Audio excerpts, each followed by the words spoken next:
Oke, baik. Assalamualaikum warahmatullahi wabarakatuh. Perkenalkan kami dari kelompok 10 yang mengatakan saya sendiri Dewa Anugrah Caesar, yang kedua Nur Anissa, dan yang ketiga Akbar Kadapi. Nah, di sini kami akan mempresentasikan hasil analisis permasalahan bottleneck dari restoran Wizmi. Oke, lanjut. Nah, yang pertama di sini kita ada identifikasi proses bisnis. Lalu itu ada gambaran umum bisnis, di mana Wismi itu merupakan usaha kuliner yang menjual mie pedas dengan berbagai pilihan level dan topping. Sistem pelayanannya di mana pelanggan datang, mengantri di kasir, atau mengantri di sistem pemesanan digital. Pada jam sibuk, sering terjadi antrian panjang dan keterlambatan karena tingginya jumlah pelanggan, serta terbatasnya jumlah karyawan sehingga berpotensi menimbulkan antrian yang panjang, kesalahan pesanan, dan menurunkan kualitas pelayanan. Nah, kemudian yang B, kita tentukan input, output, dan pengguna yang terlibat. Inputnya di sini yaitu pesanan pelanggan dan pembayaran. Outputnya makanan dan minuman dan kepuasan pelanggan. Penggun Lalu pengguna yang terlibat yaitu pelanggan, koki, pelayan, dan kasir. Oke, eh, oke, selanjutnya alur proses atau flowchart.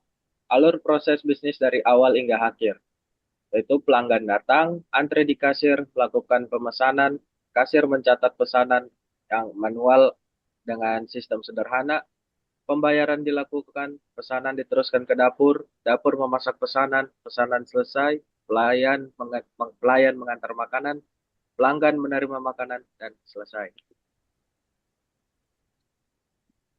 Selanjutnya ada identifikasi bottleneck. Ini bagian yang paling sering menyebabkan antrian. Yang pertama itu antrian panjang di kasir. Yang kedua, pencatatan pesanan masih manual. Yang ketiga, dapur kewalahan saat banyak pesanan. Yang keempat, tidak ada sistem antrian digital. Oke, Oh, adapun adapun penyebab terjadi bottleneck yaitu yang pertama, input pesanan masih manual, lambat dan rawan salah.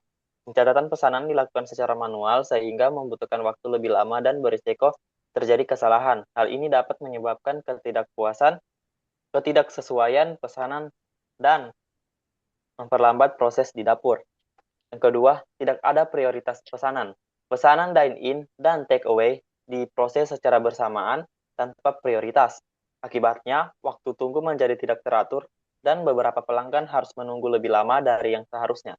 Yang ketiga, komunikasi kasir ke dapur tidak efisien, menyebabkan penyampaian pesanan ke dapur masih manual sehingga berpotensi terjadi keterlambatan atau kesalahan informasi. Hal ini menghambat proses memasak dan memperlambat pelayanan. Lanjut.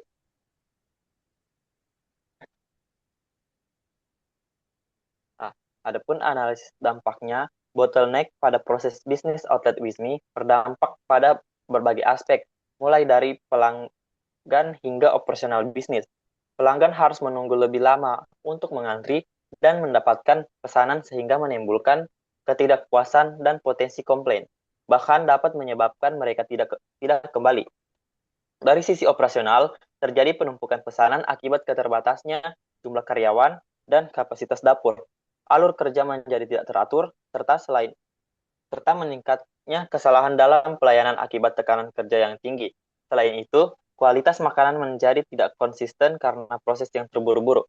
Secara finansial dan reputasi, kondisi ini dapat menurunkan pendapatan serta menciptakan citra negatif di mata pelanggan, sehingga mempengaruhi keberlangsungan bisnis dalam jangka panjang.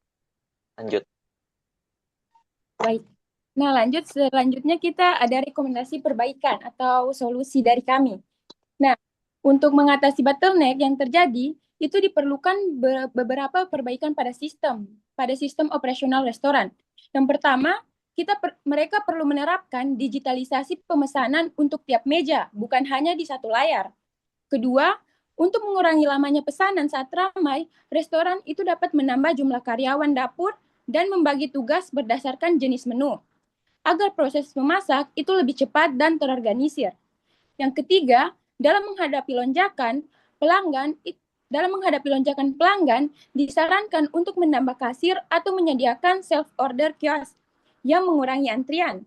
Selain itu, penggunaan sistem antrian digital real-time juga dapat membantu mengatur alur pesanan agar lebih tertata. Terakhir, melakukan persiapan bahan terlebih dahulu sebelum jam ramai dapat mempercepat proses memasak sehingga waktu tunggu pelanggan itu menjadi lebih singkat. Nah, dengan penerapan solusi ini, itu diharapkan proses bisnis itu menjadi lebih efisien, waktu tunggu berkurang, dan kepuasan pelanggan itu meningkat. Oke, berikut adalah alur proses bisnis setelah dilakukan perbaikan alur. Yaitu pelanggan datang ke restoran, pelanggan scan QR atau menu menggunakan self-order, pelanggan memilih menu secara digital, sistem otomatis mencatat pesanan, pelanggan melakukan pembayaran cashless atau kasir khusus pembayaran, sistem memberikan nomor antrian digital, pesanan langsung masuk ke layar dapur, kitchen display system, dapur memproses pesanan sesuai urutan dan prioritas, pesanan selesai dimasak, pelayan mengantar makanan ke pelanggan, dan terakhir pelanggan menerima makanan. Perkiraan peningkatan efisiensi. Setelah dilakukan perbaikan pada alur proses bisnis, diperkirakan terjadi peningkatan efisiensi yang signifikan.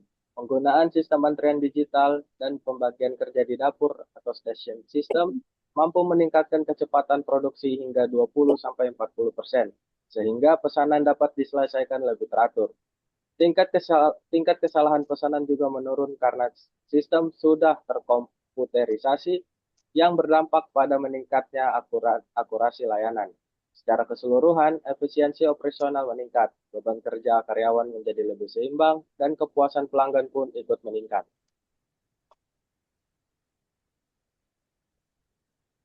Oke, baik. Sekian, terima kasih. Itu saja yang dapat kami sampaikan. Mohon maaf lebih dan kurangnya. Wassalamualaikum warahmatullahi wabarakatuh.